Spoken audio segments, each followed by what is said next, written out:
Okay, so ganito lang po ang ating paglilinis ng alahas, ha, yung ating mga nagamit na. Yan, ganito lang po, napakasimple lang po.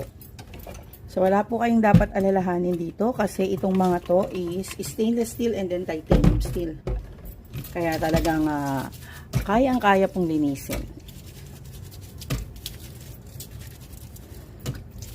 Huwag nyo na pong iba-brush kasi pagka binrush nyo, may possibility masira yung alahas. So, ganyan-ganyan lang po. Soak-soak lang po sa ating dishwashing. Huwag pong gagamit ng bareta, ha? Kasi pag gumamit kayo ng bareta, yung mga residue ng bareta, yung puti-puti, sisingit pa sa mga alahas nyo, ha? Careful lang tayo pag naglilinis ng alahas, lalo yung mga maninipis. Yung mga ganitong makakapal, okay lang na medyo mabilis-bilisan yung pagkukuskus-kuskus dyan. Kasi wala naman pong mga dito masisira. Unlike dito kasi sa mga maninipis na yan, yung ating mga stainless na maninipis at saka yung mga titanium, ganyan-ganyan lang po, parang minamasa-masahin nyo lang.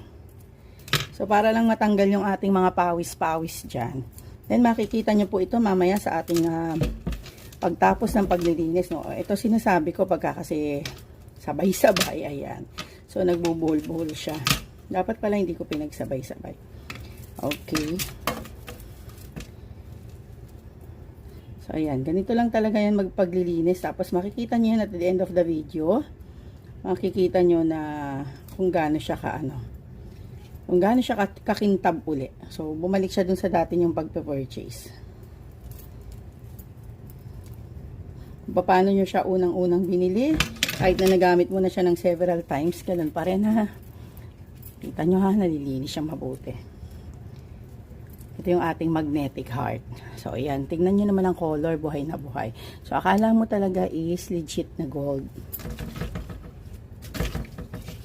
So, ito yung kagandahan kasi ng ating mga Finiflex dahil hindi tayo nag-flex basta-basta ng ng mga product, ng ating mga item. Lahat po ito is sinusubukan natin. So, hindi lahat ng nagpapadala sa atin nalalagay agad sa basket. May mga marami akong nireject actually. Dahil nga hindi pumapasa sa aking standard. So, hindi talaga ako nag-flex ng mga alahas na hindi talaga sinusubukan.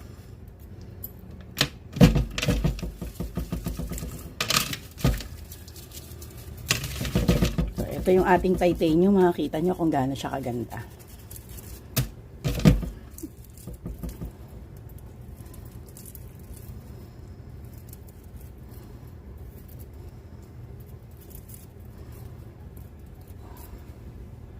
Yung paglilinis natin sa kanya, ganyan lang, ha. Then mamaya makikita nyo yan na talagang sobrang